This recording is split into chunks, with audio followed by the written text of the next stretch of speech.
Before we come to the map, I think we need to lay a bit more groundwork. Now, upon your release, following that second incarceration in Ghana, did you travel anywhere outside Africa? After my release from Ghana, I went straight to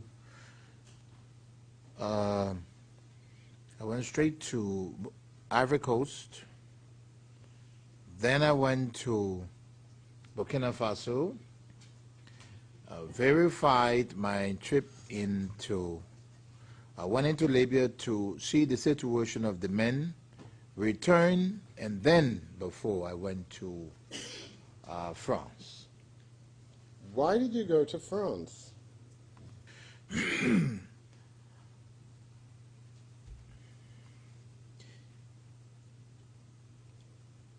I did not put the second MPFL together alone.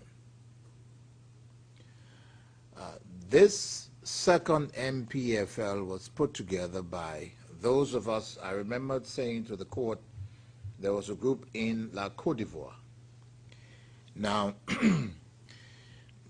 working along with us in La Côte d'Ivoire was a gentleman called Tonier King. Pause there, please. How do you spell the first name? Tonier. T-O is the file name. T-O-N-Y-I-A, I want to believe. If it's wrong, we can correct it another day. Working with me outside, and may I just emphasize, Tonier went along for some time, but once the Libyan connection was cemented, Tony broke away from us. He no longer participated, but two others remain. There's a gentleman called Tom Wowuyu. We mentioned that on yesterday. That's W-O-W-E-I-Y-U. And the present president of Liberia, Ellen Johnson Sirleaf. The three of us finally were the individuals that put the MPFL together. So upon leaving Ghana, I had traveled to Paris to meet with Ellen Johnson and Tom Wowuyu in Paris.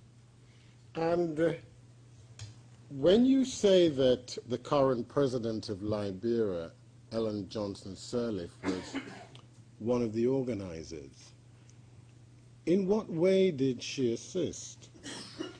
Oh, Ellen. Ellen is an old revolutionary. She's been involved in, she was involved in part with the first MPFL. That was not new to Ellen. Which first MPFL? I remember I told the court that the first invasion into Liberia that was launched by General Kuwankpa was called the MPFL.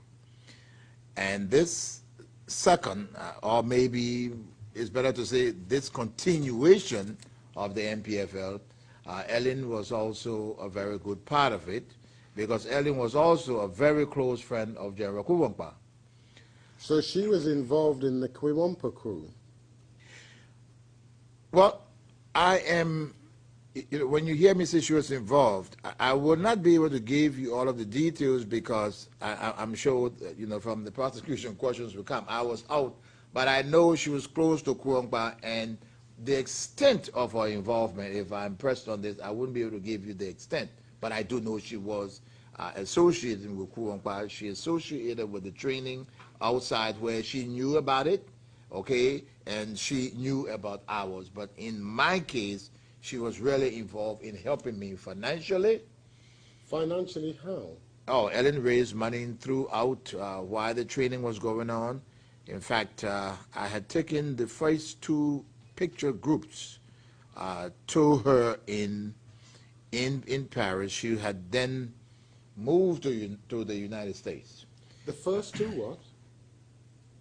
Picture groups. The first group, remember I mentioned here just before the break that the trainees went into groups.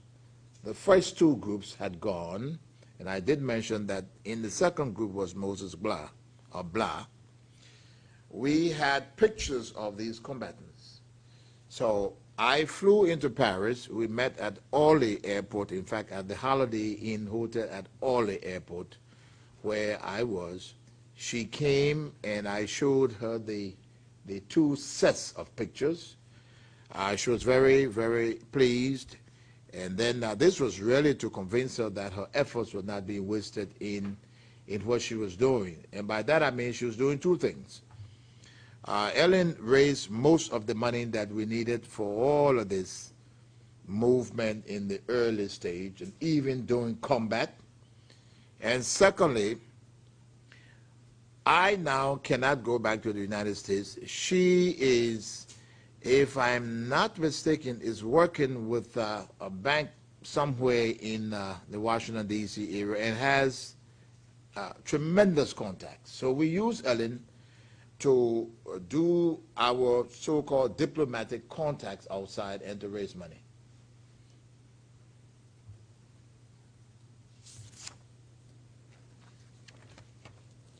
Now, another name you mentioned was Tom Wuwiyu. That is correct. Can I inquire whether we have a spelling for that name? Yes, we do. Now, do you recall telling us that he was a member of the union, ULAA? That is correct. And when did you first come across him? Oh, I first met Tom in the early 70s, around 1972. Where? In the United States when I arrived, and this process of trying to put together the different organizations that I explained to the court in different parts of the United States.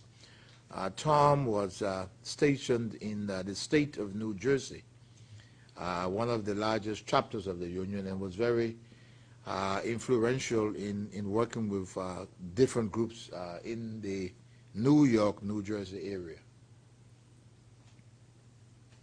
Now, did he remain in the United States during this period we're concerned with now, when you're traveling around West Africa to put the NPFL together? No. Tom made several trips to West Africa, even before the men were moved to Libya. He made several trips. We were in and going through the organizational phase of this, so he made several trips during the organizational phase. Ellen did not come to West Africa to see me during this phase of putting men together. She was busy in Washington. But, you know, Tom was in direct contact with her, and whatever little funds she could raise, he would bring it down. We moved to Libya. Tom is still coming in and out. He goes to Libya many, many times, even when I can't be there, because I do not live in Libya. I only visit the camp, maybe for a day or two, live at the Mataba, come back. Tom is moving up and down, but Ellen doesn't come.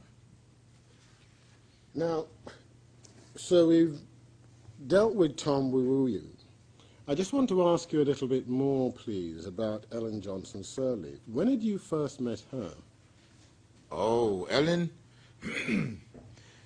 Ellen was in Liberia during the coup years of 1980. Ellen was there. Ellen had an apartment at a penthouse on Broad Street at top of the Ministry of Education building. So she was there. She went and came and became very friendly, and very, very friendly. With whom? With General Thomas Kuwampa. And what about you? Were you friends with her? Oh, yes, I knew Ellen at that time, exactly. Because Kuwampa went nowhere almost without me, of course. We got to know each other then. Yes. My question is very simple. Were you friends with her? Well, I would say yes, because she was very close to my friend General Kuwampa, so we became friends. And what about Johnson Sirleaf's relationship with Doe? No, to the best of my recollection, Ellen really never got along with Doe.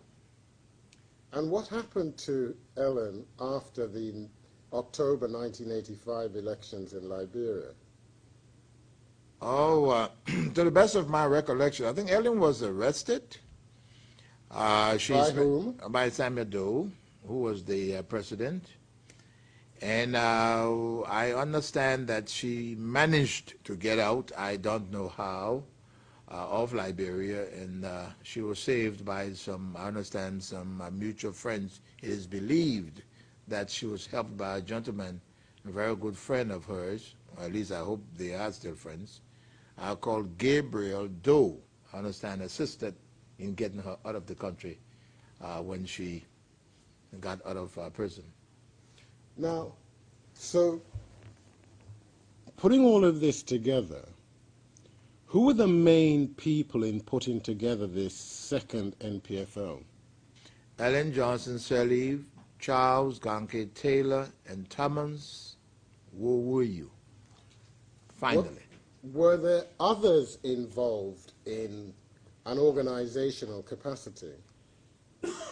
Not really, not really. I just mentioned to the court that there were others that dropped, including the gentleman I mentioned, Tony King. He dropped aside because he just wouldn't go to Libya. He was just frightened he wouldn't go there. We're talking about the Cold War period, and that name, Libya, was almost like Black Snake. You know, we appreciated Libya for what they were doing, supporting the whole Pan-African idea, so we were not frightened to be labeled whatever they wanted to call us. Now, Tonya King, what was his background? Tonya King is married to the daughter of the late President William Ira Talbot, that we discussed here, that was killed in the coup d'etat by Doe. And immediately thereafter, he settled in La Côte d'Ivoire. Now, was Tonya King in a position to provide any particular assistance to those seeking to put together the NPFL? Oh, definitely. Tonya assisted in providing little food, the contact. He's in La Côte d'Ivoire living with his wife. He's known by all of the senior people in the Ivorian establishment.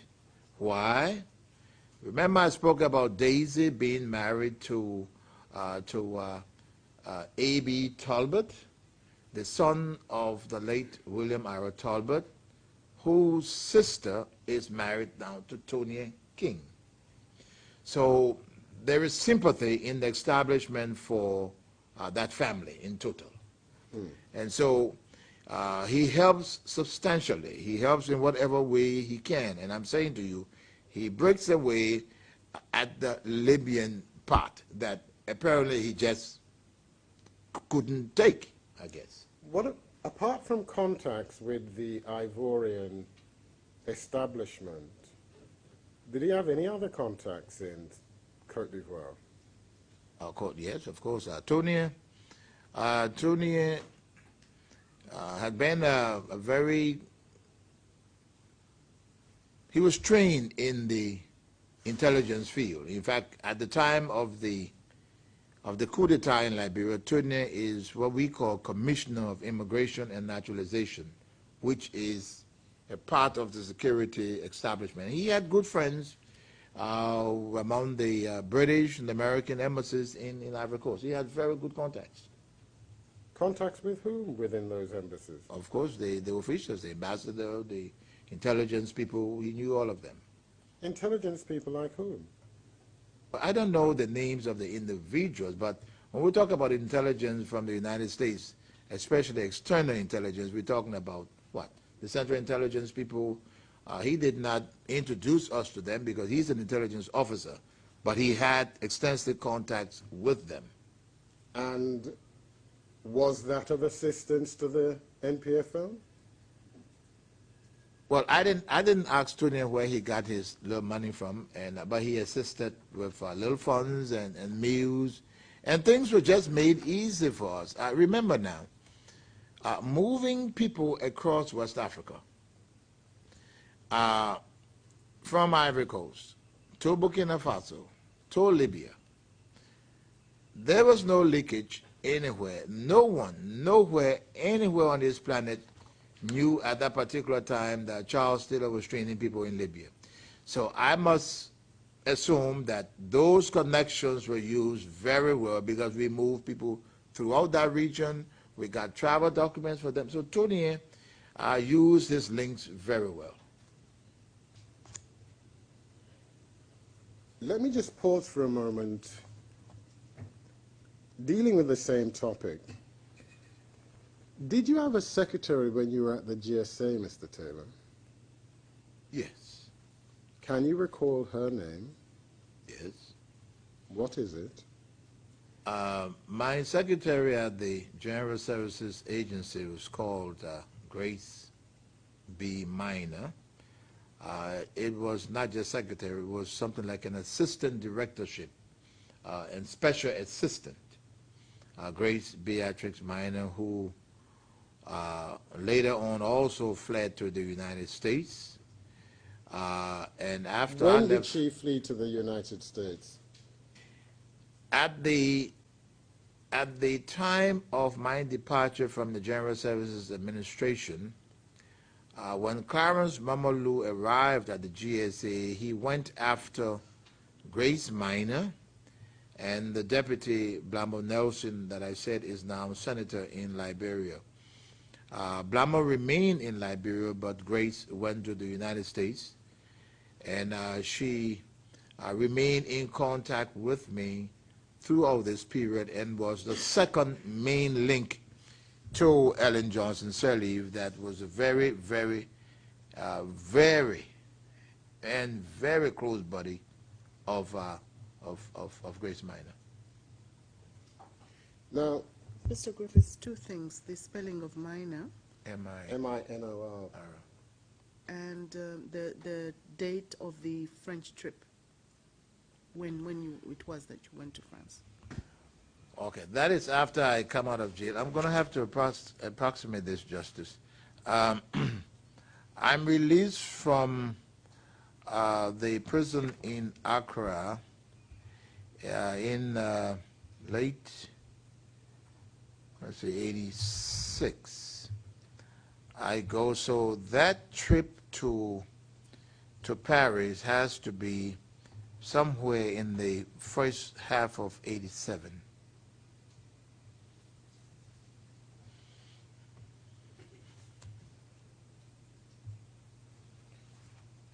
Now, so that's Grace Minor. Now, you've already told us that many of your recruits came from Liberians living in Cote d'Ivoire. Was there anyone in particular who had the main responsibility for that process of recruitment in the Cote d'Ivoire? Yes, the one that comes to mind is the late Alfred May. Alfred was responsible. He's late now. He's the one that comes to mind right now. You mentioned earlier a man called Moses Dupo. That's correct. Now, who was Moses Dupo?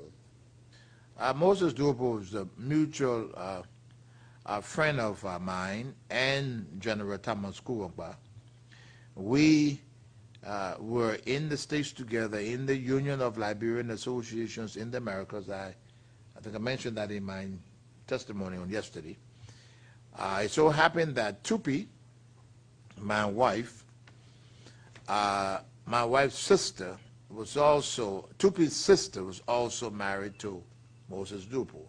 So we were in the Union together, but these are two guys that were married in the same family. So we were very close. He was very, very close to General Kuwamba also, and was also in La Côte d'Ivoire at the time. Now,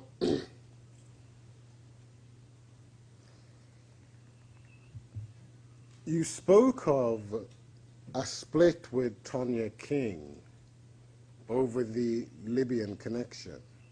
Was Tonya King the, Excuse me, but I think that mischaracterizes what the witness said. He didn't talk about a split. He talked about Mr. King being afraid to go to Libya. Yes, very well.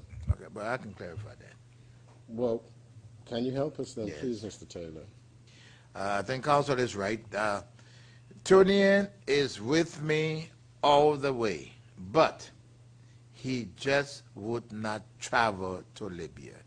He was afraid. And again, we are in this period of the Cold War, and Libya is not the type of word that anybody wants to hear.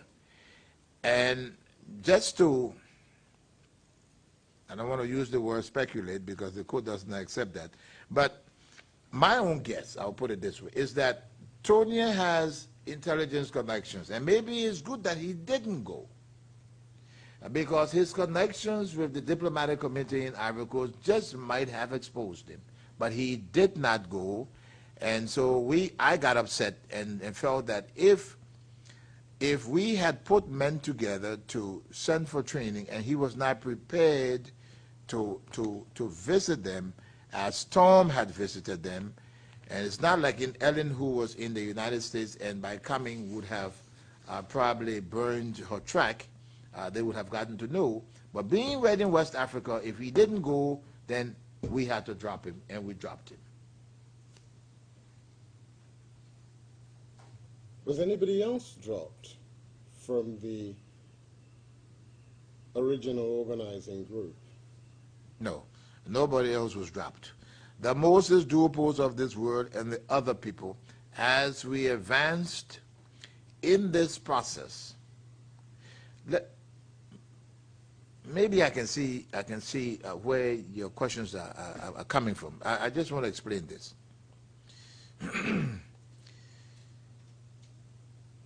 There were some of the individuals down there that were anxious and wanted to get people to train. They wanted to fight. They were reluctant, and may I just suggest scared, when it came to Libya. They would go all the way, oh my God, if the people know that we're in Libya, it would be so some of us were prepared to do it because we believe in this whole Pan-African approach, and we knew how Libya had been helping other areas like this terrible apartheid regime in South Africa, that if it had not been for Gaddafi, they would probably still be sitting there. You understand me? And they would still be sitting in Southwest Africa that we now call Namibia. And most of these revolutionary movements, just at that particular time, Libya was something like a black snake. But some of us were prepared, because this man was genuine in trying to help the Pan-African cause. And I'm not talking terrorism. I'm talking about the Pan-African cause. So those of our friends and brothers that wanted to do something but were not prepared we just had to drop them. That included the Duopos of this world and the rest of them. The rest of them like who? Oh, there's just so many of them in La Côte d'Ivoire. Harry Newman was down there. He didn't go along. Sam Doki was there. It's a whole bunch of them. I mean, it's a whole list that were not prepared to take that extra step to get training done in Libya. Maybe in any other place they would have, but Libya was a no-no. Doki? How do you spell it? Samuel Doki, D-O-K-I-E, Samuel Doki.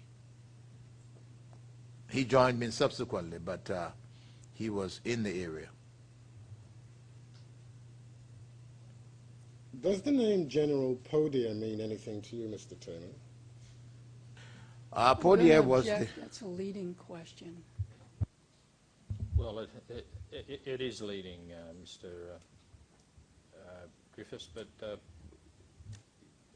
you asking something that's an issue, or?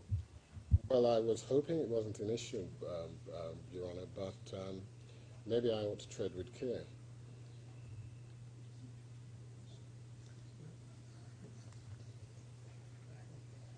I don't know if it's bleeding, but still.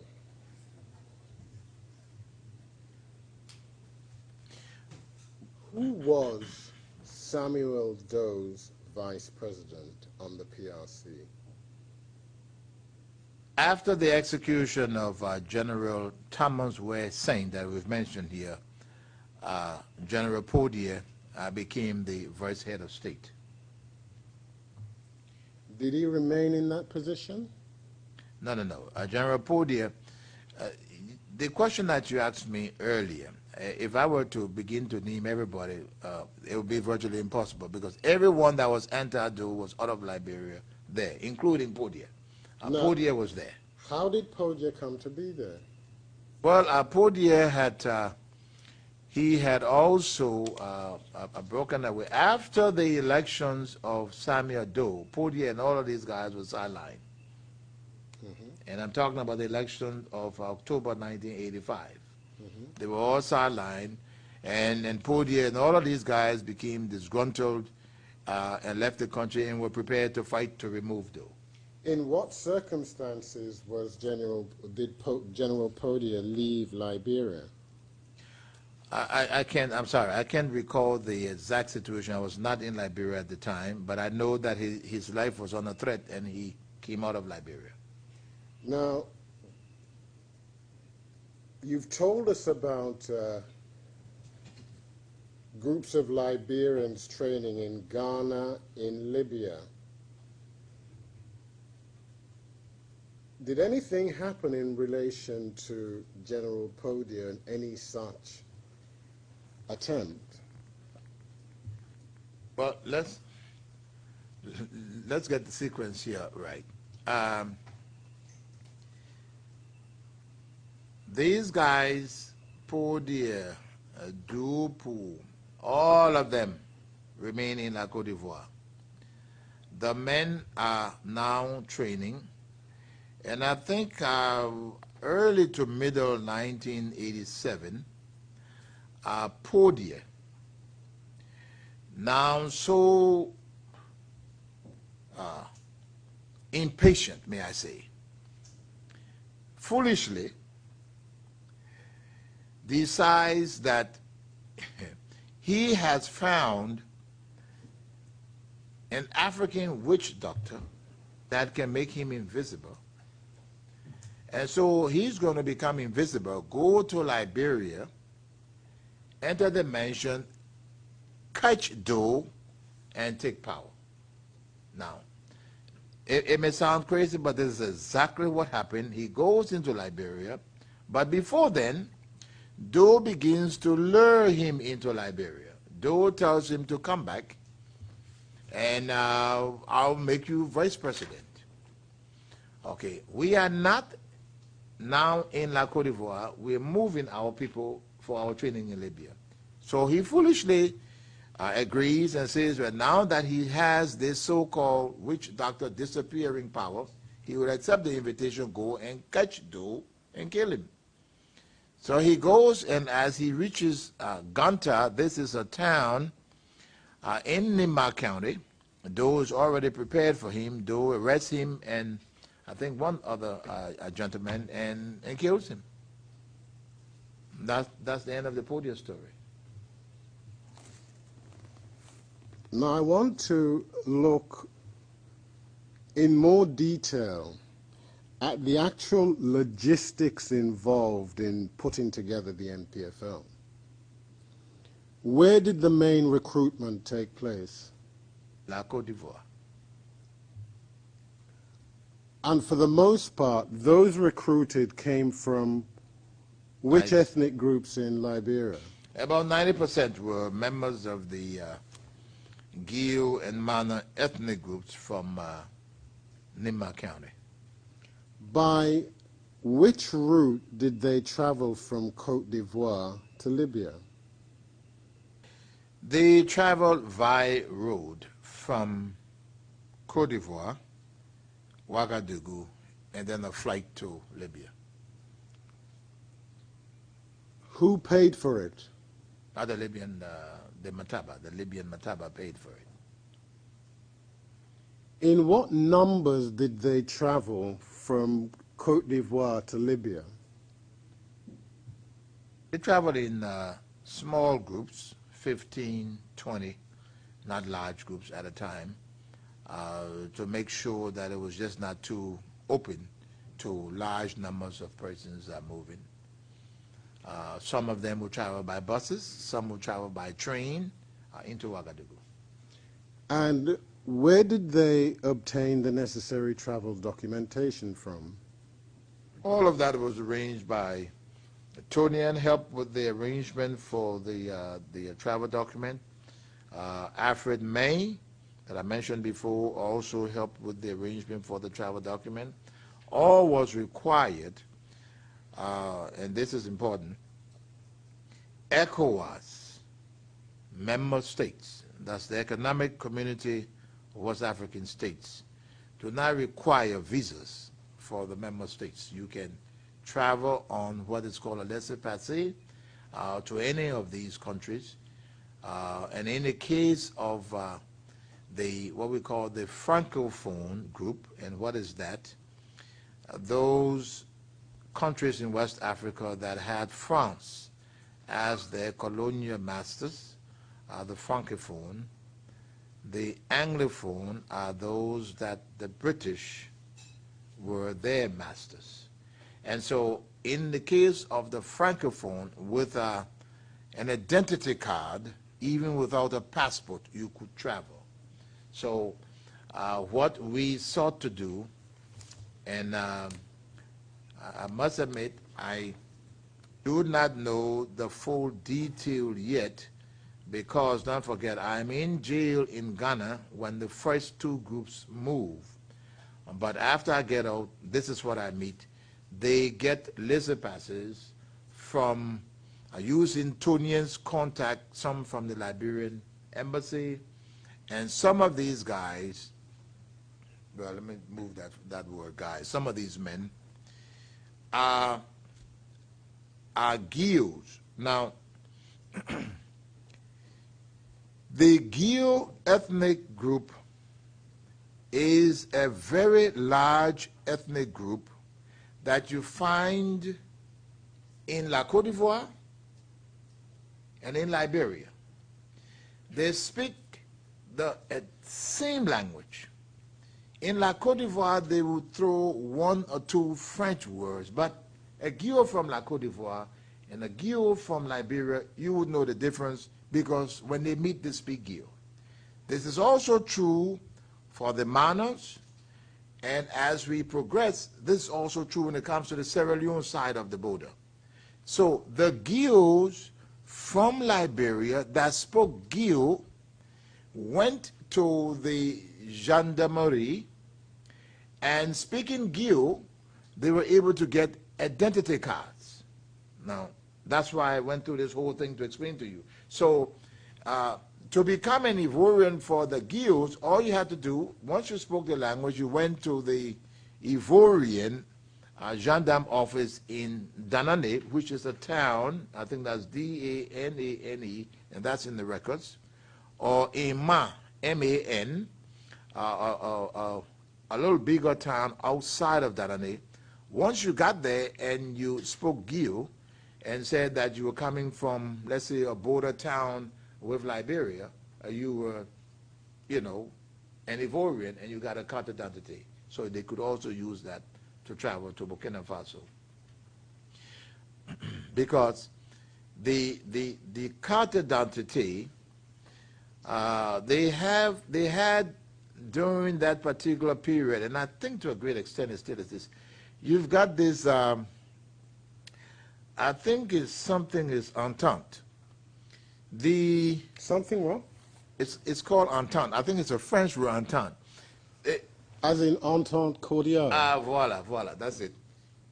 This is an English-speaking court, by the way, Mr. Turner. Yeah, well, you said as in cordial. Burkina Faso, Côte d'Ivoire, Togo, Benin, and I want to believe, to a great extent, Senegal.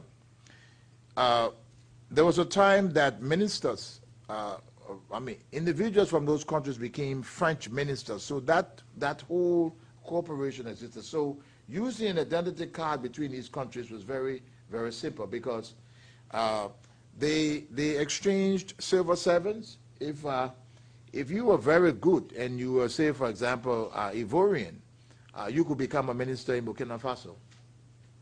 I mean, a minister in government. It's that type of cordiality that was amongst these states. So that's why it was so easy for the carte d'identité to be used between and amongst them. And help us with this. What was the criteria for recruitment of men into the MPFO? First, you had to be of age. You had to be of 18, which is the legal age in Liberia for men. I guess you had to be mad enough to want to fight. You had to be physical, but I mean, if you were not serious enough, I mean, there were sufficient angry, but you had to be angry enough to want to fight. Physically fit and of age, and you went in.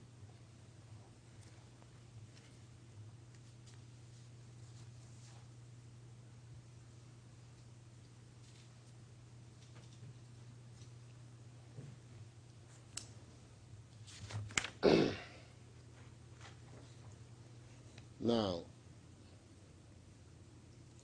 let's move to Libya then, and I wonder if now I can be assisted with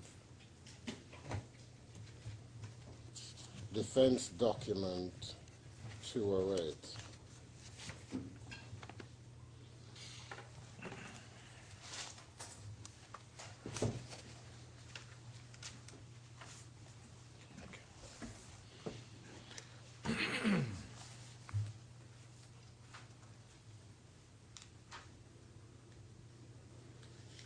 Now, Mr. Taylor, we have here a map of Libya.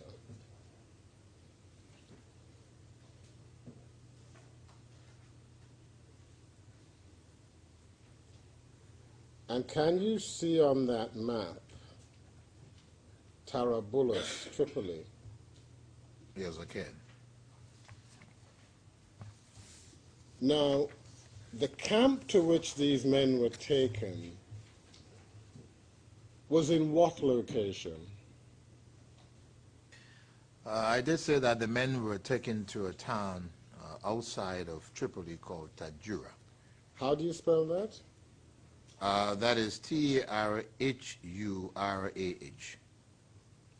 Now, if we look at another map which looks like this,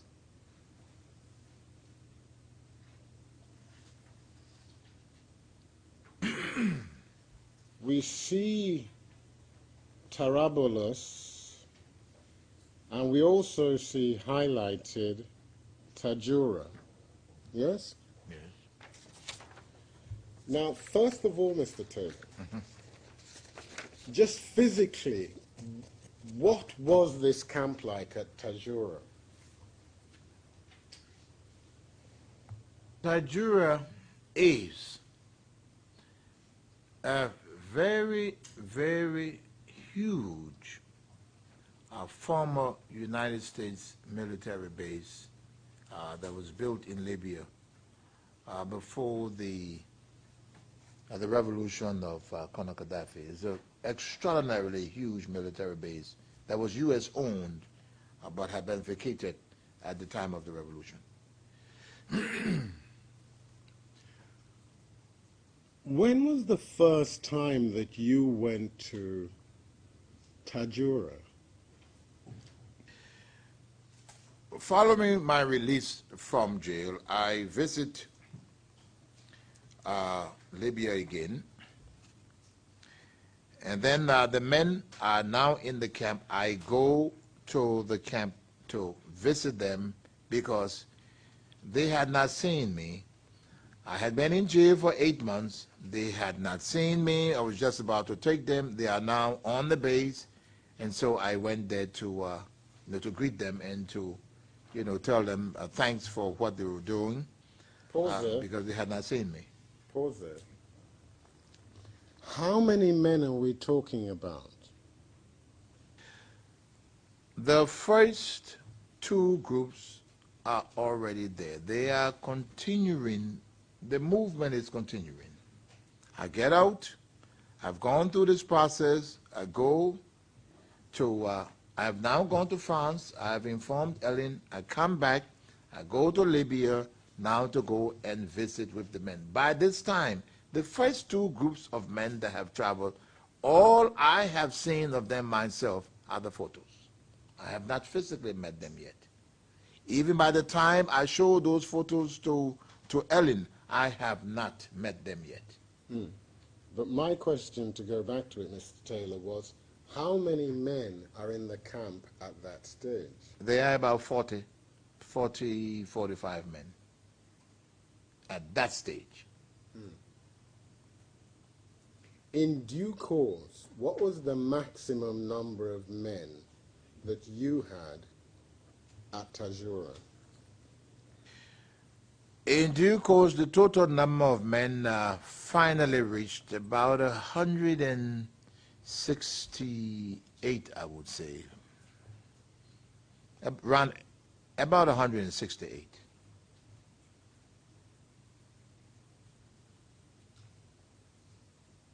Now, I want to go through this part in some detail, Mr. Taylor, because you suggested that the plan to terrorize the people of Sierra Leone was hatched in Libya. You appreciate that, don't you? Yes, I do. So, taking things slowly and in stages, firstly, what was the Libya to which these recruits were sent? You say, what was Libya? Yeah, what was it like?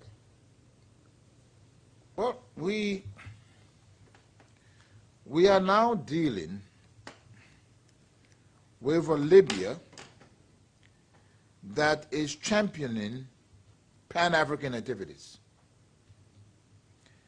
That is helping out across the continent those peoples that believed in the Pan-African approach and those that were interested in democratic governance. And let me make it very clear. When I got to Libya, that Libya that I met was anti-communist. In fact, Libya has never endorsed or embraced communism. It was never then and now. They were helping out in terms of training. They were seriously involved in trying to free the rest of Africa, and that's why I think that Gaddafi, whether people like it or not, is an African hero, by helping people to stand up against some of the terrible, filthy things that were going on the African continent under the guise of their colonial rule, even though it was new at the time, neo-colonialism in different shapes and form. He was the only one that had the backbone to stand up to them, and that's the Libya that I met. I met a Pan-African Libya. I met a Libya willing and able to help, and did help almost every major functioning government of any revolutionary credentials from East, Central, to Southern and West Africa. They owe it to the Libyan people. Now, you mentioned before the luncheon adjournment Mataba. That is correct. Now, explain to us, what was Mataba? The Mataba was an organization set up specifically to support Pan-African revolutionary activities in Africa, and I would hope, I would believe, else places, but I want to deal with Africa, in Africa, that I am positive about. And I want you to help us. Is Mataba an organization? And if so, how is it composed? Help us, please. Good. Members, the Mataba is not just Libyans. Individuals with revolutionary zeal, those that were interested in fighting this neo-colonial situation across Africa, you became a member if you were a leader, you became a member of that organization. So the Mataba was not just Libyans, but the Mataba was those Libyans that were there to help, but they were mostly the organizations across Africa that needed their help comprised the membership. Right. Now, just give us the names of some of the organizations from around Africa which was part of that Mataba, please. The ANC, full member, SWAPO. Where was SWAP upon? Remind us, not everyone is 61 Okay. years old, Mr. Taylor. I'm sorry for being so old. And also, if we could have the full names rather than the The acronyms. Yes, Your Honor. The ANC is the African National Congress that is now in power in South Africa. SWAPO was the Southern African political organization under the I can't see that there's any dispute about this. It's actually the Southwest Southwest African People's SWAPO that was headed then by our good friend Sam Njooma. You also had the Ghanaian revolution that was headed by Jerry Rawlings, They were a member too. of course. Who else? You had Burkina Faso, they were members of the Mataba.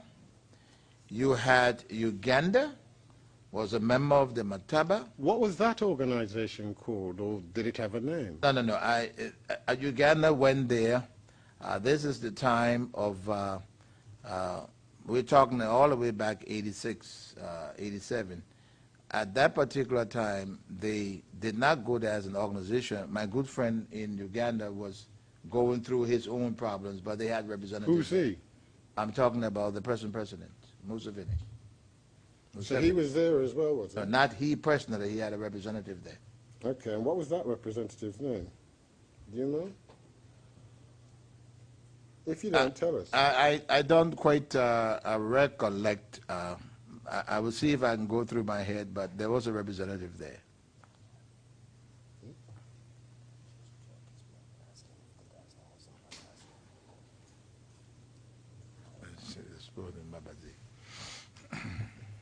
Do you know someone by the name of Mbabazi? Objection, that is leading. What are you saying, Mr. Grievous? Well, Mr. President, I understand that leading questions are not disallowed where you're dealing with non-contentious issues. If it is contentious, then of course I will act with more care. But normally I understand that where you're not dealing with matters in dispute, then there's no objection to leading, but I stand corrected if a different rule applies.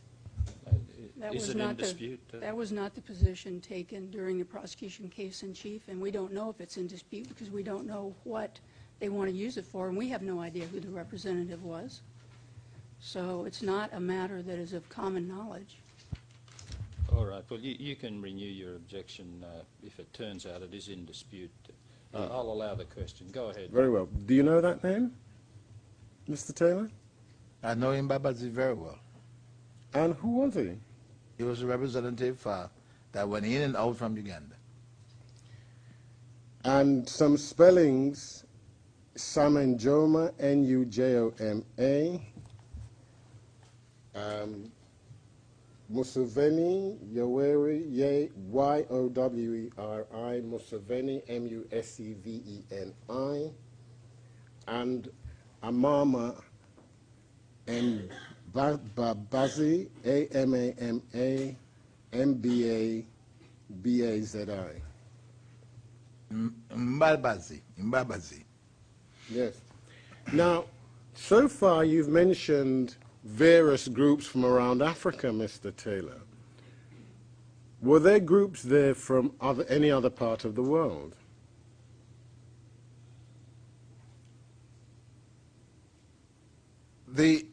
Yes, we met a group. Some of them I really cannot recall their own affiliations at this particular time, but there were groups from other part of the world.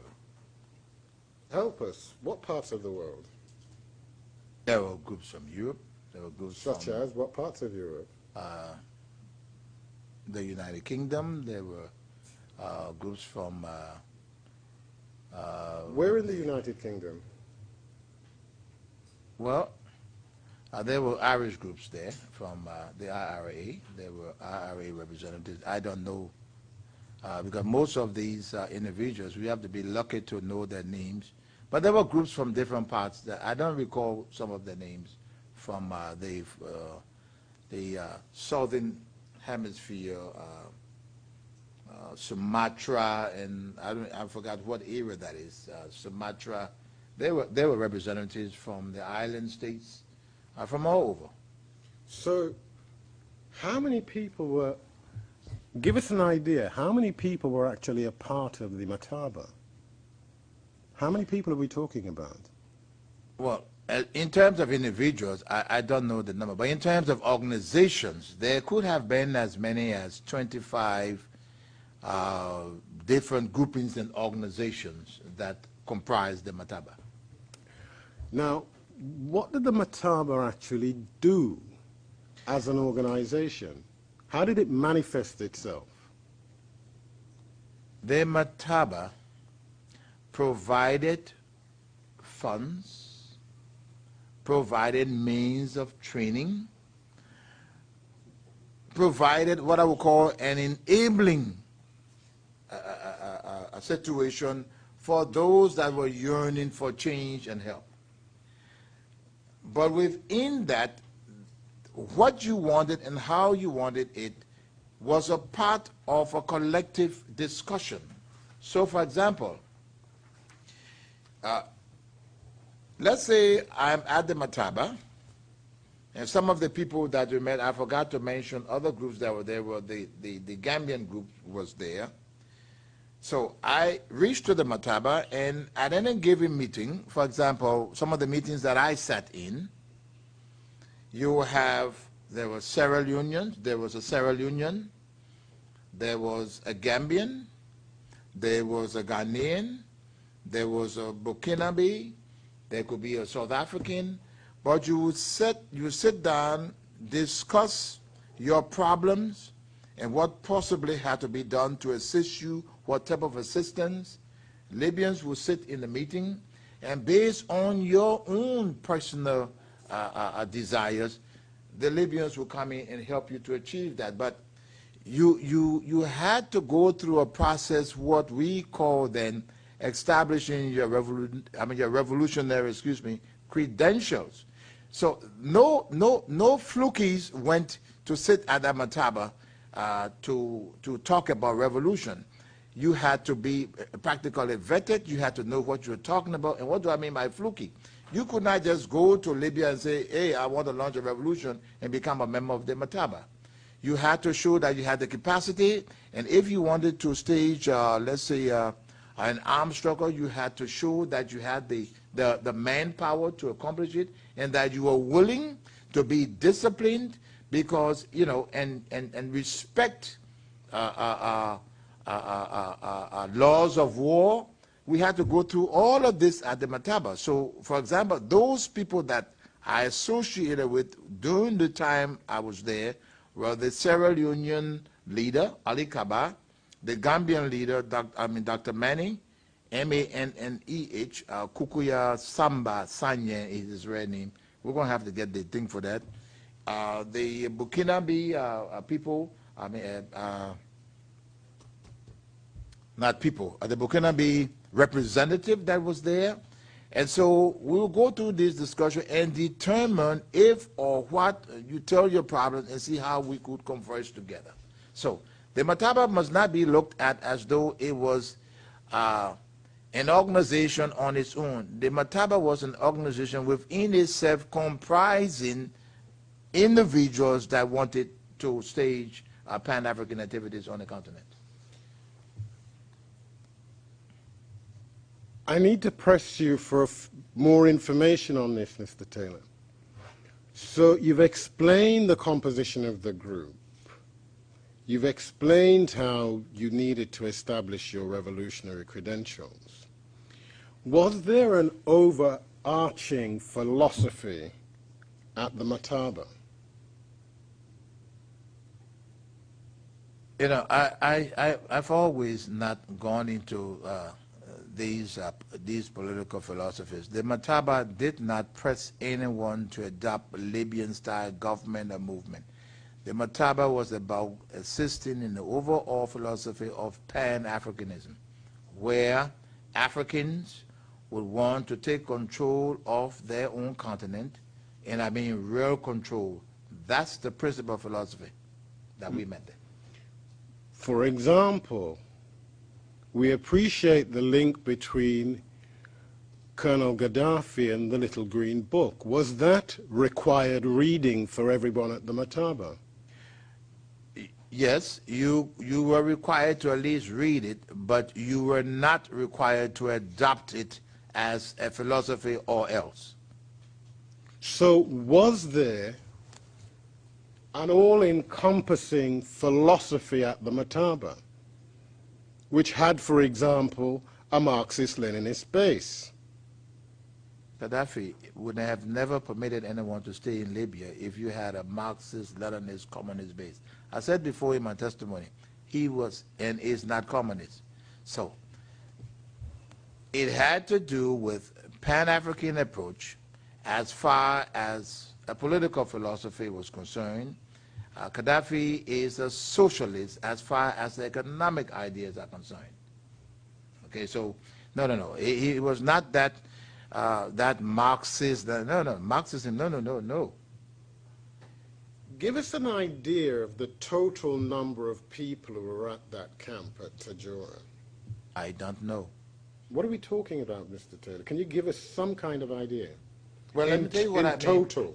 No, I don't know. I'll put it this way. The leaders of the groupings in Libya did not stay in the camps. They visited their men in the camps. In the camps, all groupings that went, the camp Tajura is so huge, it probably could train 10, 15, 20,000 people at a time. But I would be misleading to say that I can approximate the number of people that were in there. But what I do know, when I arrived in Libya with my men, the Sierra Union group was already in Libya. The Gambian group was already in Libya. The first Liberian group taken by Dr. Famle was already in Libya. Now, I did not even know how many Liberians were in that first group, because you are not concerned and you are not permitted to associate with other groups. The only thing you knew that groups were there because you met their leaders almost on a daily basis, not in the camp, but in Tripoli, at the Mataba. Now, why I'm asking you about numbers is I want to get an idea of how easy it would be to know, for example, all the members who were there from South Africa who were training, all the members from Gambia who were training. That's why I'm asking.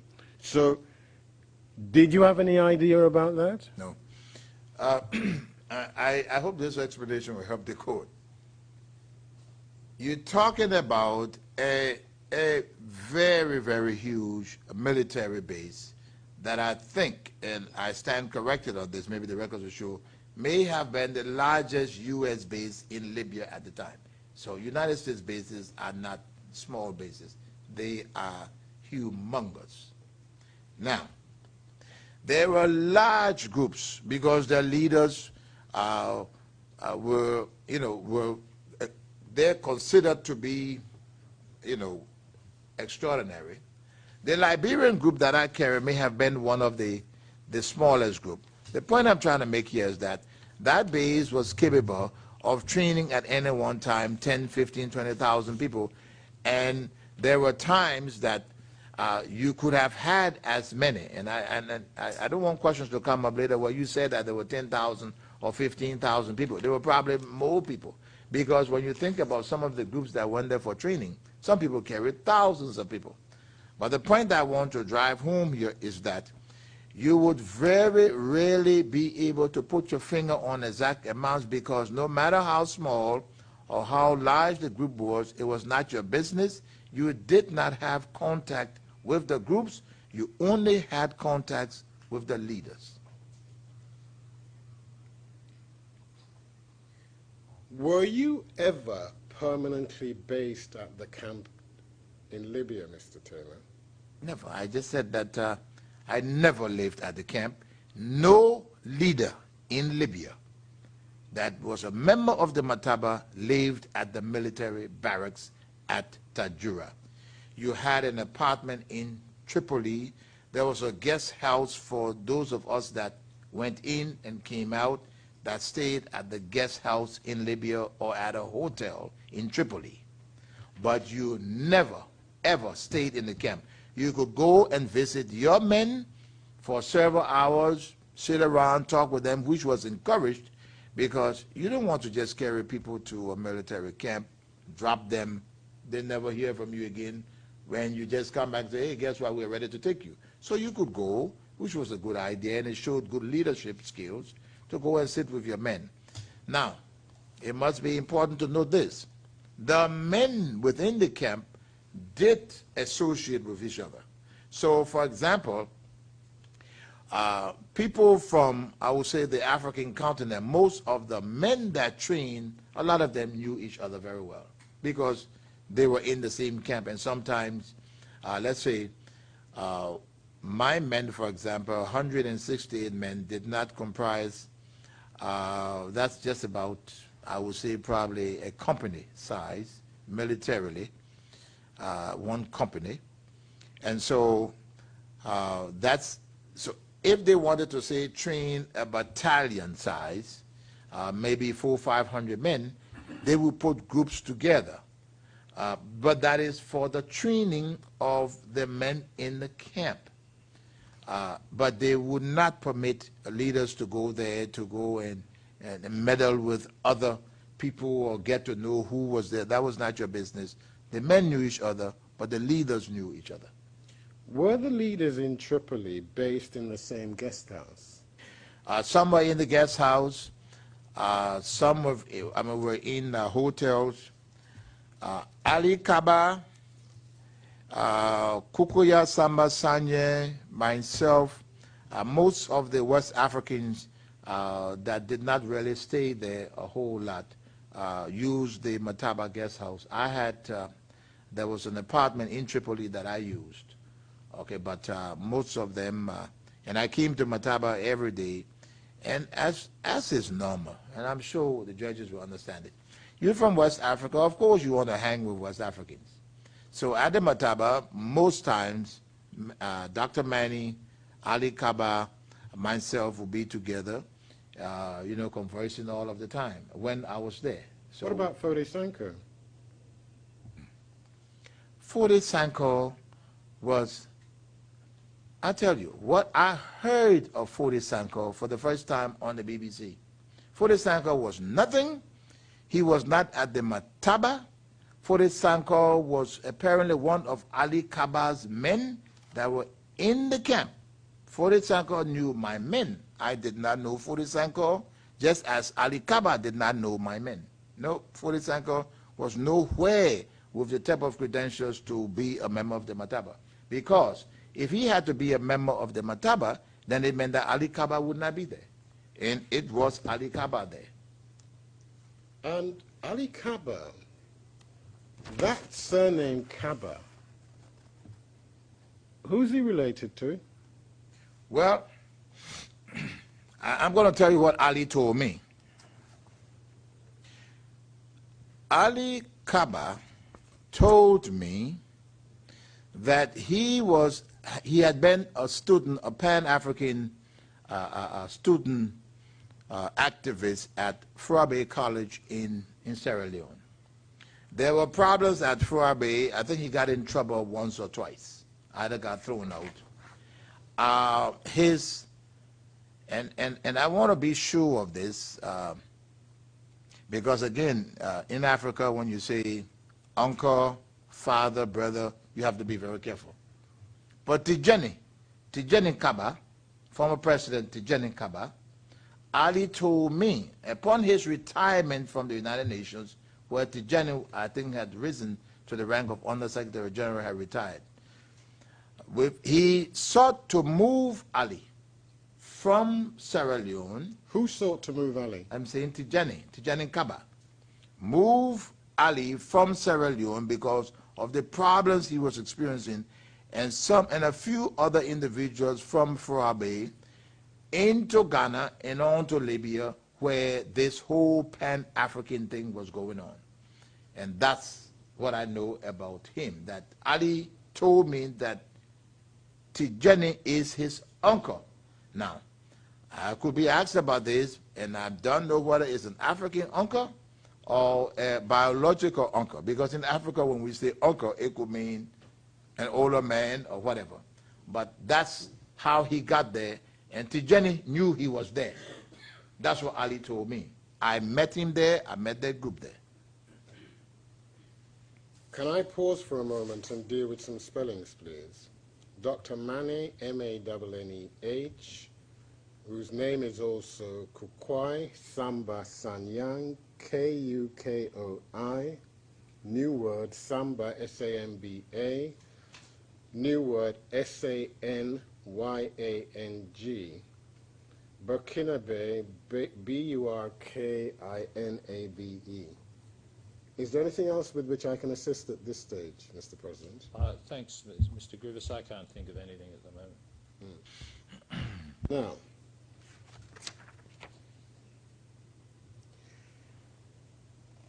what kind of training did you want for your men at Tajura, Mr. Taylor? My own revolution, as we planned, was based on one principal strategy, that my men would be trained in military discipline, and that they would be well trained, and that these men would then stand as the eyes and ears of the revolution that was actually to be launched by the Liberian people. By that I mean going back into Nimba. And so they did military training, and I think my men probably stayed in Libya longer than almost any group. As a matter of fact, because I do not know exactly when the Sierra Leonean group got there, but I remember the Sierra Leonean group left Libya before my group. I do not know where they went to, but I lost sight of Ali as of that time. Let's unpack that a little further, please. Firstly, when did your men first arrive in Libya? The men, remember I mentioned I was still in jail. The men started arriving in Libya in early, what that would be,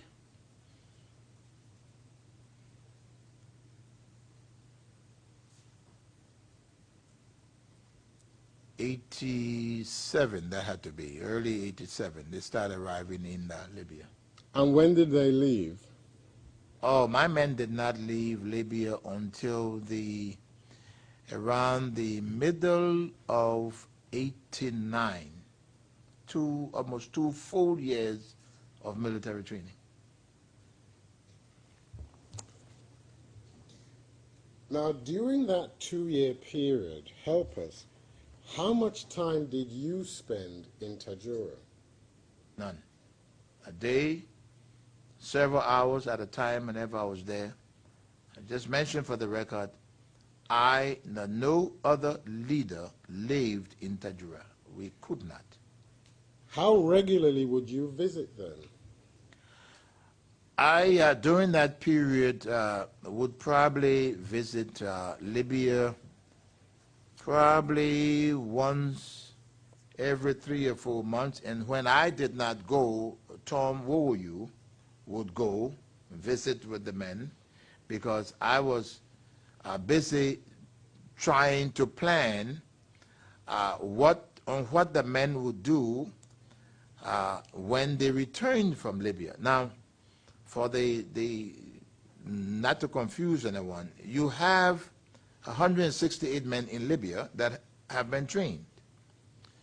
But Libya is far away from Liberia, so how are you going to get these men back from Libya and more particularly get them into Liberia was what I was involved with, moving in the West African sub-region in trying to put that end of it together so by the time the men actually were ready that there will be an available country to take them, one with close proximity to Liberia that they will be able to enter. That was my job. So I did not run up and down on that at that particular place. So where were you based during that period? Burkina Faso, Where in Burkina Faso? Ouagadougou, the capital. I had a house there. Were you living in that house by yourself? No. I was living there with Agnes. And where's Tupi at this time? Tupi and I mean, we are separated, and But where was she's living? in the United States.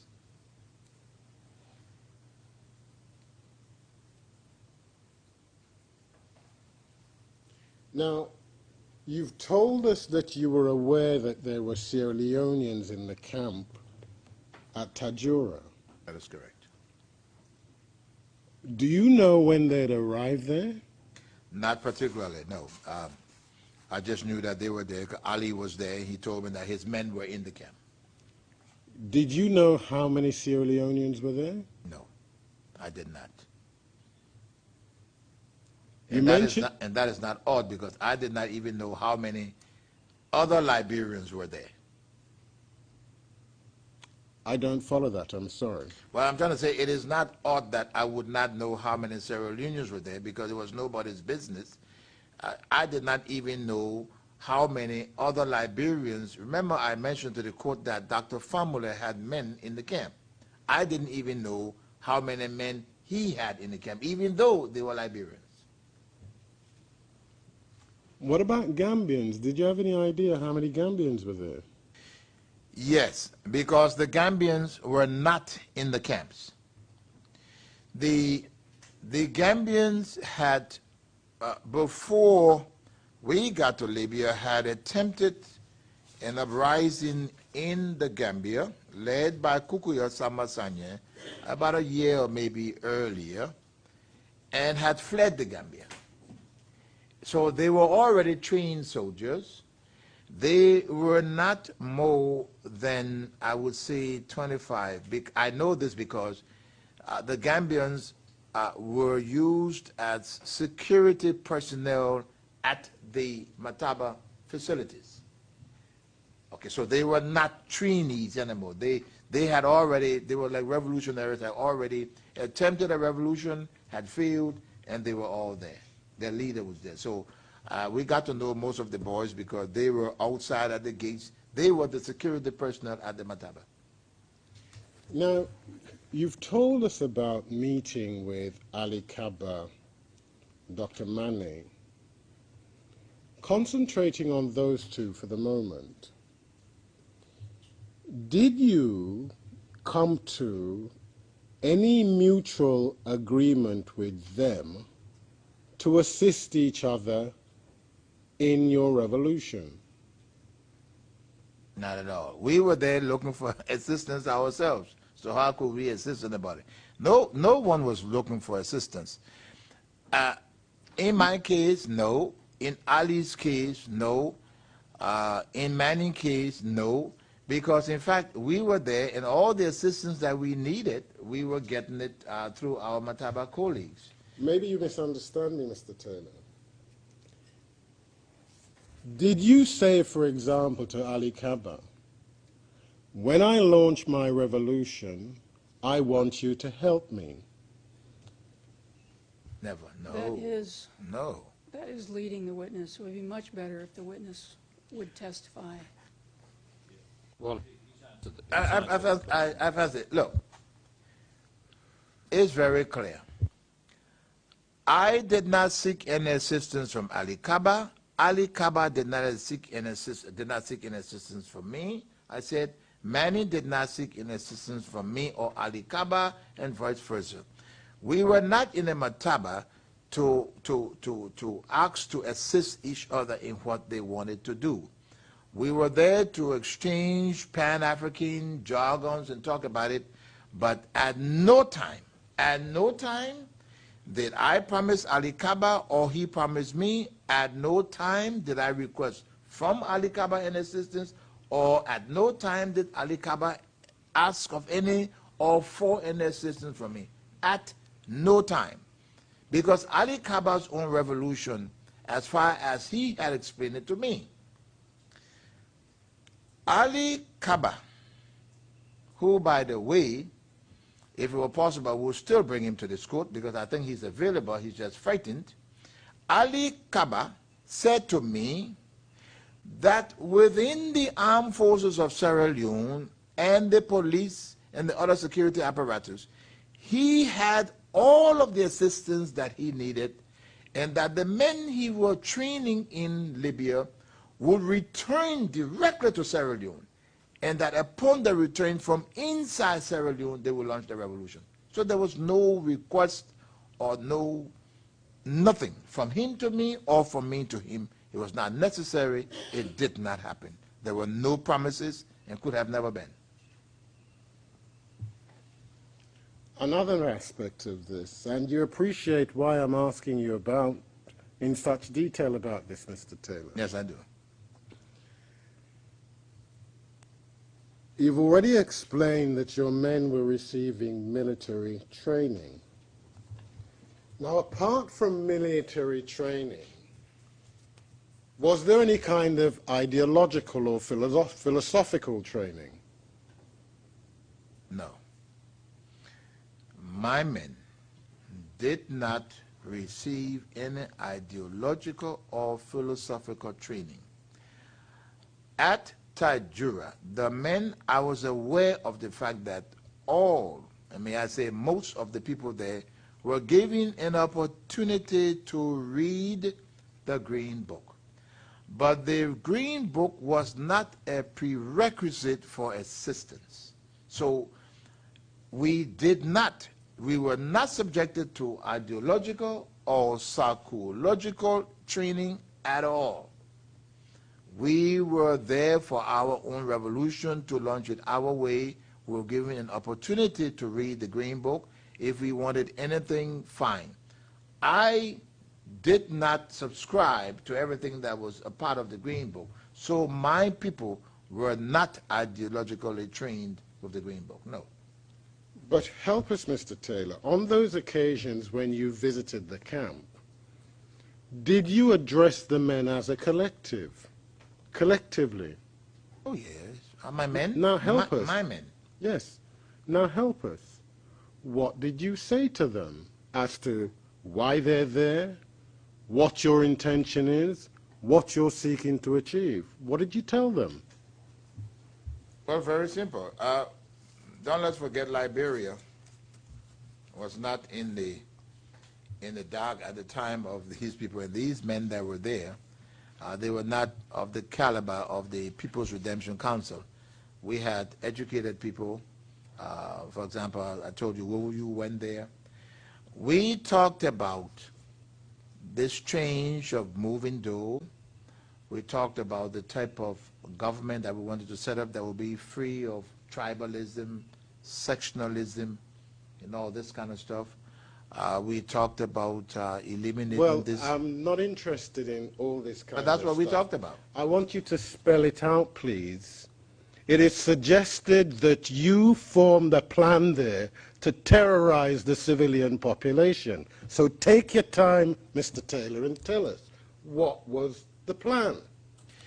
the whole purpose for the 2 years that we spent in Libya was to make sure that people were trained as military people and trained in the laws of war.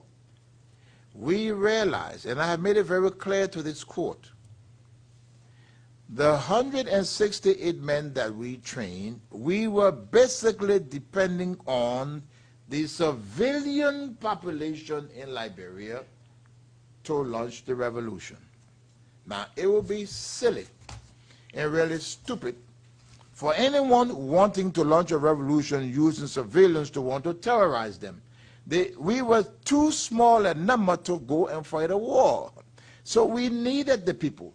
So principally we dealt with how to act with civilians, how to behave, And what how to was do. that? Well, you do not harass people, you do not take their goats, their chickens, you do not rape, you do not loot, and where, even during the crisis, where it happened, we acted.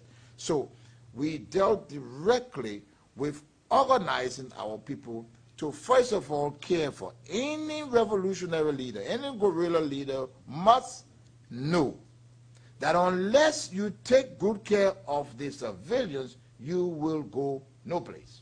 And so primarily, we considered our attitude toward the civilian population as paramount to being successful in our revolution. And because we did, we were successful.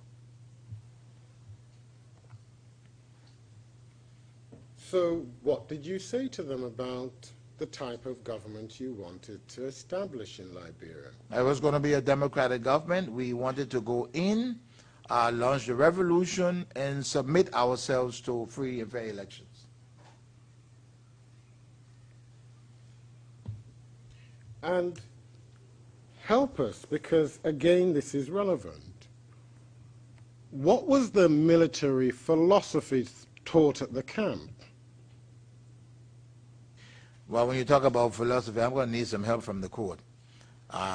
In terms of military philosophy, there could be quite a few, but maybe I'll get some assistance from the court on this. What do you mean by military philosophy? Well, how were your soldiers taught, or were they taught to, as to how to wage their guerrilla war, what tactics to adopt? Well, okay, I'm not sure if we're talking philosophy or military strategy. As far as, I thought I had dealt with this, but Well, all right. well, I'll go back through it. There was an overall strategy, and again, 168 men don't launch a war in a country.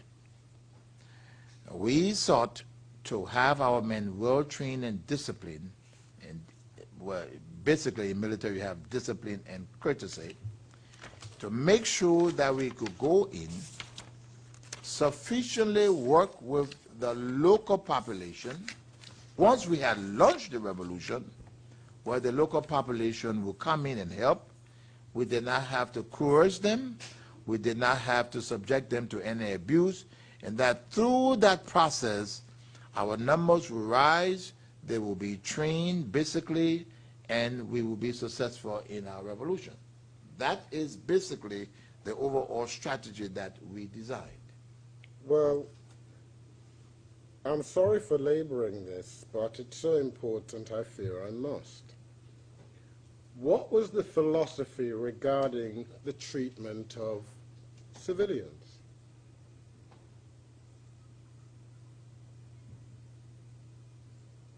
You know, I guess we go in this and that, but I will just answer you.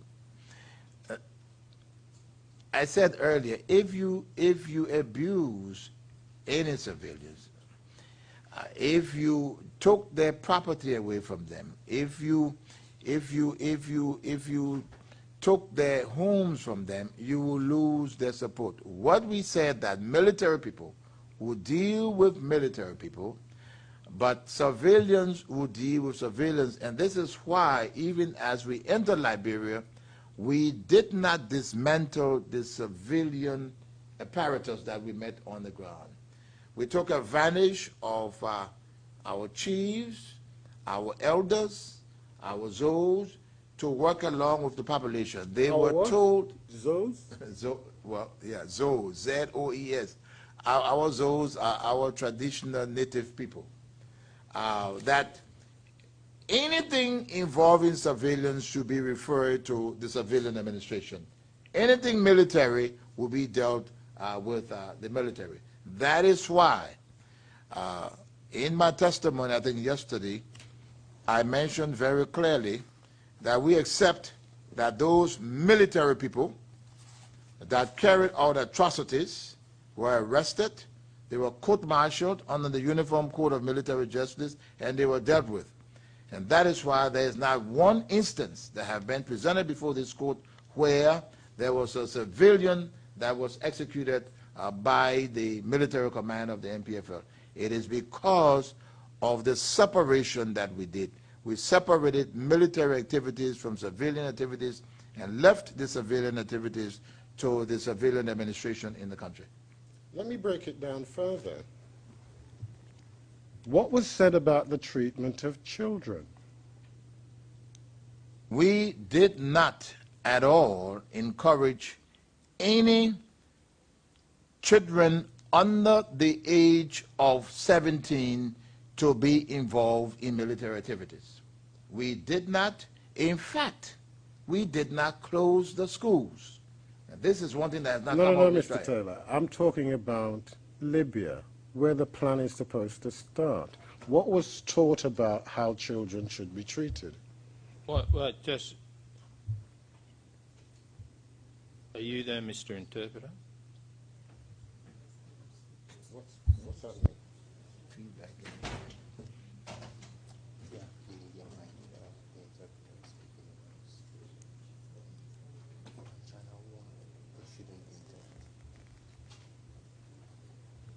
I'm on channel 1.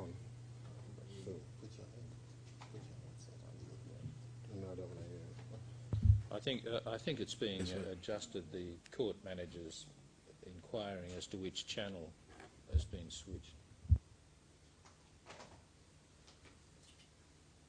Your Honor, the AV booth is liaising with the interpretation to find out what could have transpired. Well, in the meantime, can we continue without interruption? Have they adjusted whatever they were doing wrong? Your Honor, they're checking. I'll give them a call back to find out. Well, go ahead and let's just hope it doesn't happen again, Mr. Gurvis. Very well. Well, in answer to your question, no child was to be recruited or used or trained for military activities. That's the order as regards children.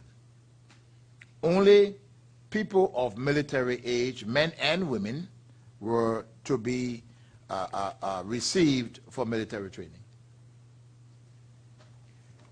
Now, what did the actual military training consist of, Mr. Taylor?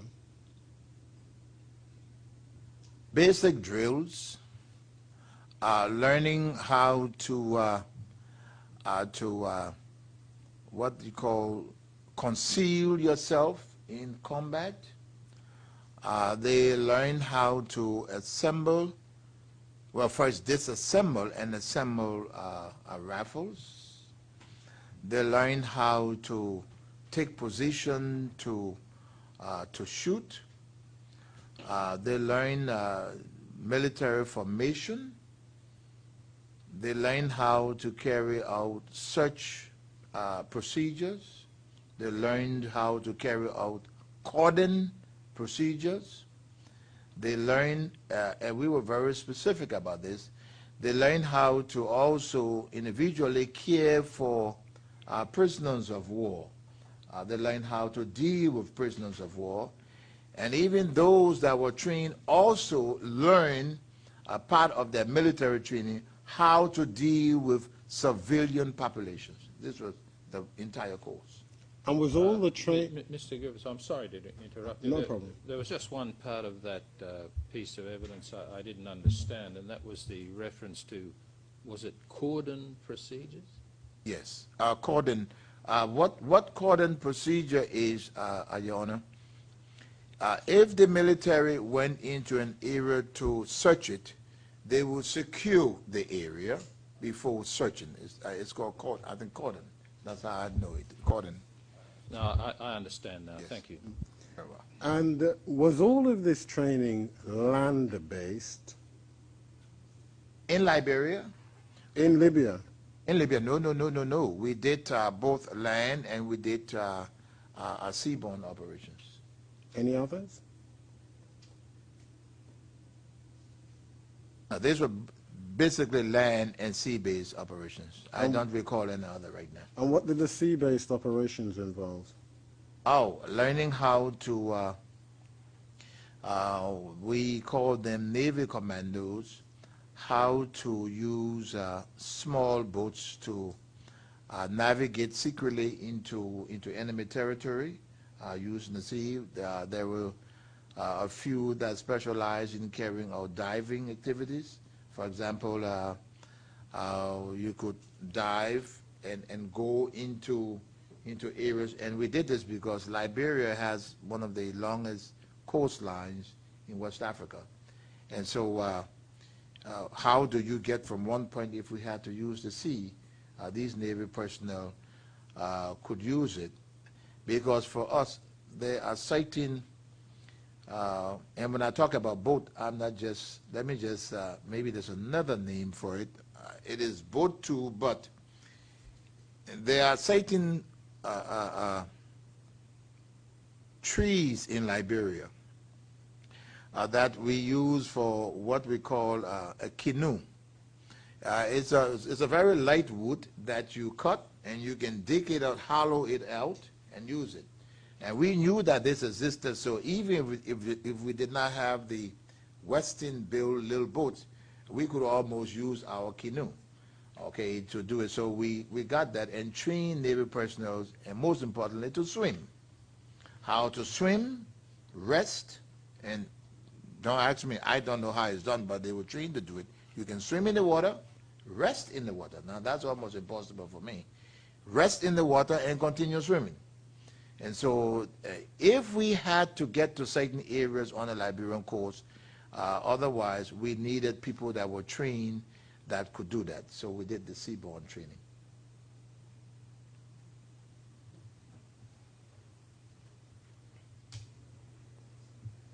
Now, was Tajura a terrorist training camp, Mr. Taylor? Tajura was never and is never a terrorist training camp. And in fact, if it had been, I think the United States would have destroyed it. Because we were still in Libya when I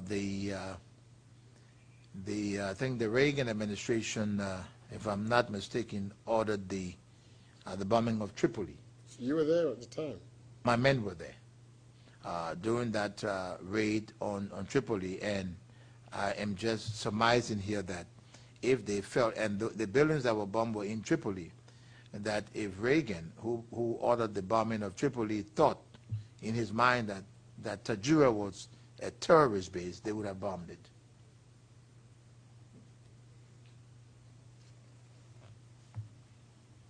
I want to move on now, please. You earlier mentioned that there were three principal personalities behind the organization of the NPFL. That is correct.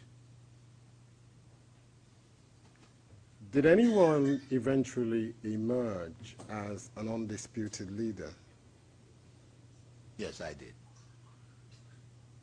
By what process did that occur? Well, during the training, in fact, an important arrangement came up. That decision was actually made by the men that had been taken to do the training. Now, let me explain this. I'm affected, yes,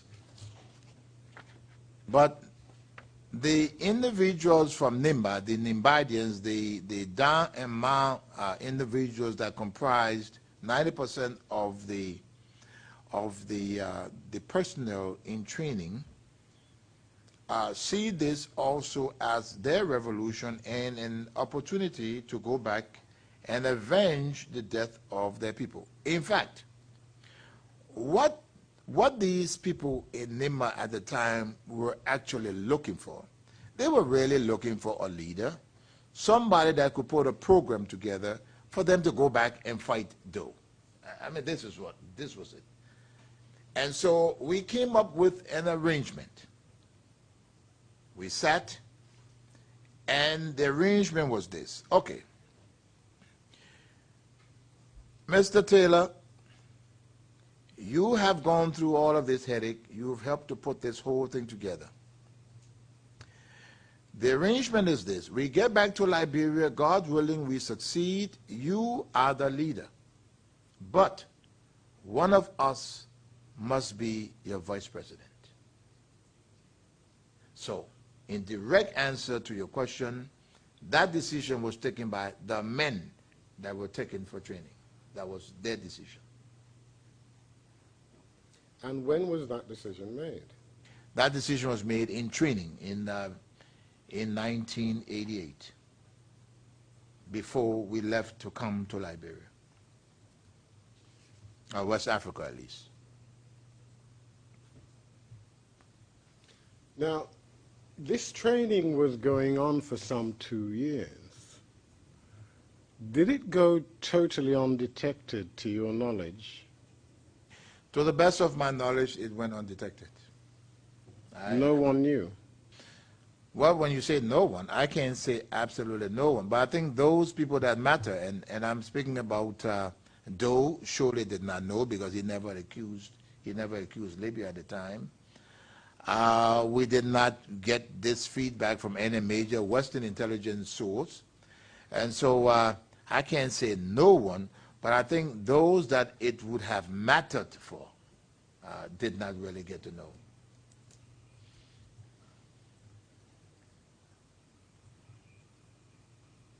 Moving on.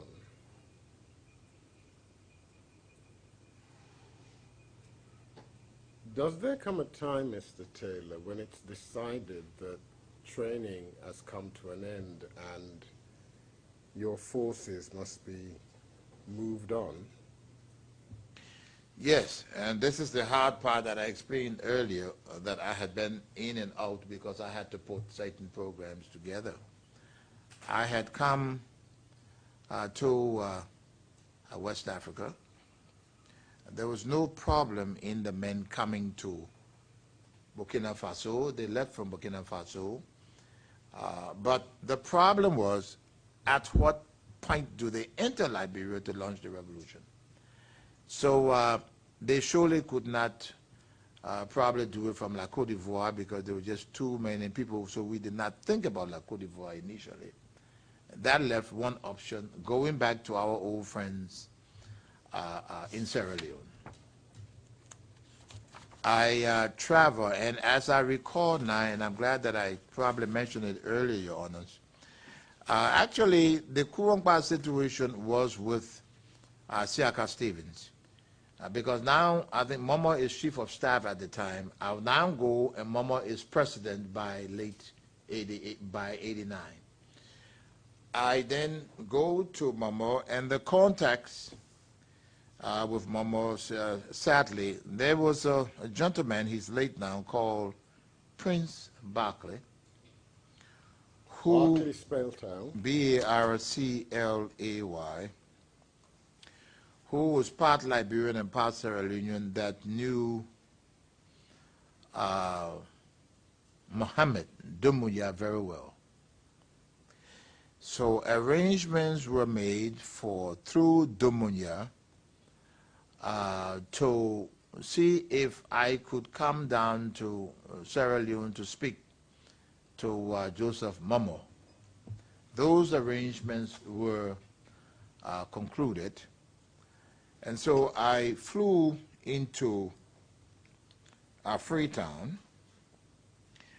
I meet with Dumuya, and he introduces me to a very nice gentleman that is dead now, who was a personal, trusted friend of General Mamo. Who's that person? The gentleman is, I want to know his last name because we called him, he was a Brigadier Toronkai, a very shortish man, very good, nice guy, Brigadier Toronkai, who was a Deputy Chief of Staff then of the Sierra Leone Armed Forces. Pause. Any chance of us spelling Mr. Taylor? I know it's Toronkai. late Maybe in we the could day. ask your colleagues on the opposite side to help us. Mr. Mohammed, he should know, it's a Sierra Leone name, Toronkai. It could be Torenkai. I'm not too sure, I'm sorry, Your Honor. But it's Toronkai. But I'm not going to be the one to ask them.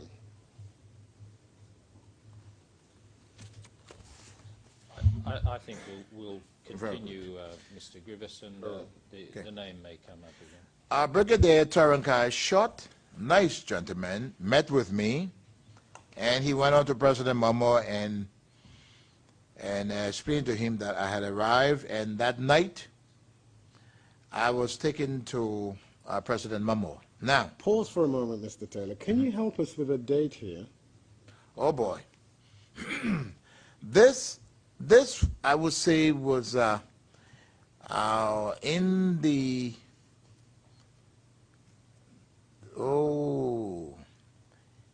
this had to be in '89. I would say about the first quarter of '89. About the don't hold me on this, but it was about the first quarter of '89, and I was really struggling trying to get this thing going. Now, Toronkai was not the Chief of Staff of the Armed Forces. The Chief of Staff of the Armed Forces was Major General, I just remember the last name, Terawali. I remember that very well. But Mamo did not trust Terawali, so he entrusted this operation with Toronkai and said to me specifically that he didn't want Terawali to know anything about this. And so in that meeting were President Mamo, Brigadier Toronkai, and myself met. We had discussions. Mamo remembered as Deputy Chief of, as Chief of Staff, the first operation. Which operation's that? That's the operation that I mentioned that involved General Tamon Skuwangpa. But he had some concerns. Mamo said to me, he said, look, the first attack out of here that Kuwangpa went with did not succeed. And though almost retaliated by trying to overrun this country. I have to be absolutely sure, one, that you have the manpower to carry out the operation successfully, and two, that you have the equipment to do it. I showed him on both counts that we had the manpower and we had the equipment to do the job. Pause. Did you have the equipment? We had been promised the equipment from Libya at the time, but when I told Mamo, he balked again. His second concern was this quantity of equipment, if it came here, what if it got into the hands of the Sierra Leone Army? They probably moved me. So we were busy talking about this, and he decided that he wanted me to go and return at a later date. He and Toronkai would throw it around and see how, if he permitted such equipment to come to the country, how it could come, be moved out almost immediately to the point on the Sierra Leone-Liberian border to enter, and making sure that it was all out. He had to work that out in his own head first, and then work it out with Toronkai to see how it will work. And so I left Sierra Leone only to return at a later date. And how soon after did you return? I went. I returned, I would approximately say, after about 2 months, I returned because by this time the men were through with training, and one thing you get to learn, when you train people for a mission, you send them out to carry the mission. If not, they get lazy, they get tired, and they probably forget what what they learn. And these are soldiers. And so I returned after 2 months at a very bad time. Why? Momo had traveled to London. I think there was a donors conference. And so I arrived, I meet with Dumbuya, I meet with Brigadier Tarankai.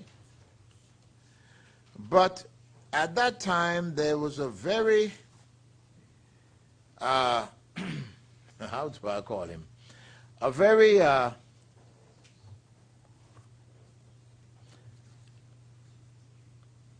tough, terrible guy that was the Inspector General of Police by the name of Bambi Kamara. I think he's late, Bambi Kamara. I do not know whether Bambi worked for Doe or whatever, but there is a sense that any one of us entering Sierra Leone meant something, and apparently Doe had established good intelligence in Sierra Leone.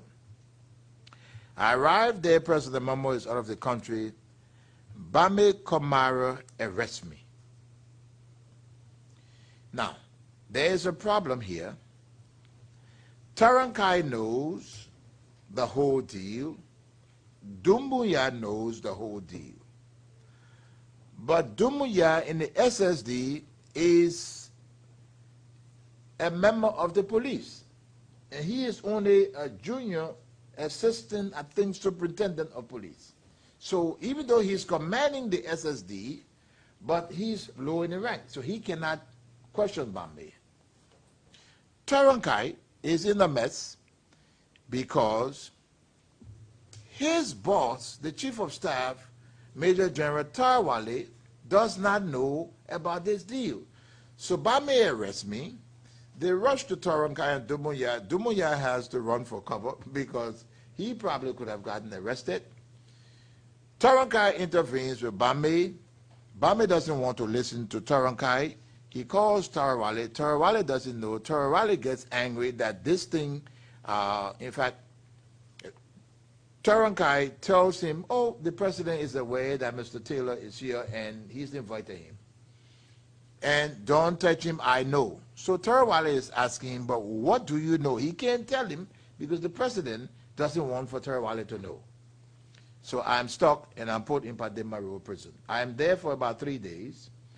Momo is informed by Tarankai. He rushes back, releases me, puts me on a plane, gets me out of the country immediately. That ends the whole Sierra Leone thing. There are no arms, there's nothing that come. Sierra Leone at that particular time is dead. But Momo and I are still in contact. But What do you mean you're still in contact? oh, Prince Barclay is taking messages from me to President Momo, to Brigadier Tarankai, who is still trying to say it's over. He is saying, oh, the news is out now, so it's a risk. So he kept delaying and delaying and delaying, and may I say rightfully so, because in fact the news had leaked. By this time, in Liberia, Doe is already aware of this arrest, and not knowing that I'm released, is calling for Momo to extradite me to Liberia. So this is the whole picture. So with all of these things spilling, the newspapers are covering it, Momo decides to just hold fast. So he's telling us that, look, you got to wait until this thing dies down.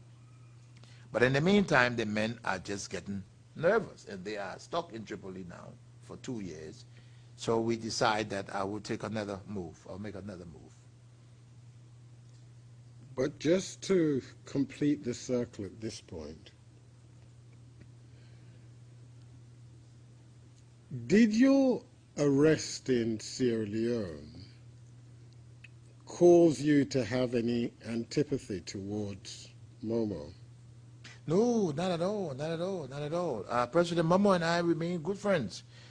Momo was not responsible. In fact, he he cut short his trip to London because things were getting so much out of control. He had to rush back and control this himself. And we remain very good friends. No, if Momo had wanted to do evil to me, he would have turned me over the door. No, he remained my very good friend. Even when I launched the revolution in Liberia, Prince Barclay was still getting messages into Momo. No, he remained a very good friend of mine. And was he still your friend in 1991, March? Well, not exactly. By March of 1991, this situation occurred where if I'm not mistaken, this is about the attack on Sierra Leone, if I'm not mistaken. Yes. And it was virtually impossible in all the attempts that I made to convince Momo. You know, and this is why maybe it's good we're in this court. You know, you have to distinguish between all the propaganda and the rumors and the lies. Here I am. You can't blame Momo. There's an attack in Sierra Leone, and I'm telling Momo, I don't know anything about it. But there are others telling Momo, oh, he does know about it. It can't happen unless you know it. So finally, there is a problem because in about, I think around January, there had been a little looting incident on the border between Liberia and Sierra Leone, where the Sierra Leonean soldiers and our own soldiers had an altercation over looted property. And so people just kept pumping Momo, how he must know, and if he doesn't know, then who else would know?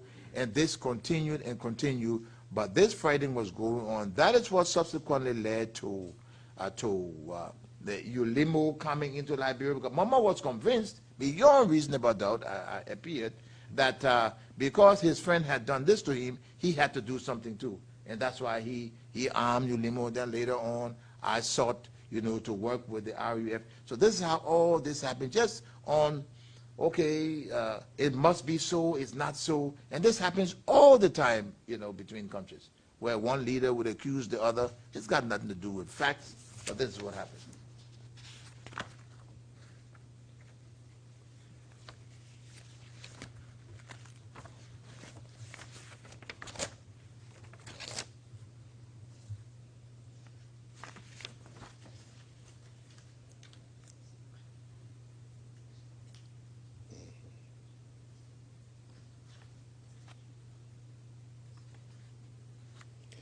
Now, during these travels around West Africa to Sierra Leone, for example, if you just described, where did you maintain your base, so to speak? In Ouagadougou, Burkina Faso. Don't forget, Ghana is a no-no because they've already given me 48 hours. I'm never to go back there. So from the time of your release until the launch of the revolution in 1989, December, where are you based? Burkina Faso.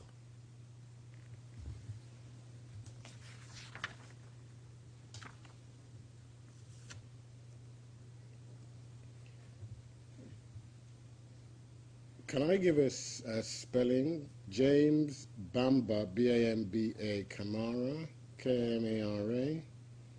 And what was his position? Well, I think it's, we used to call it Bambi. Maybe it's Bamba. Bambi Kamara. He is Inspector General of Police. Of which police? Of Sierra Leone. And I'm told, Mr. President, that the spelling for Toronkai is T-O-R-O-N-K-A-I.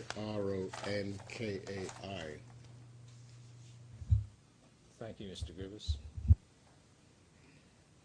Can I, before I forget, ask that the two maps be marked for identification?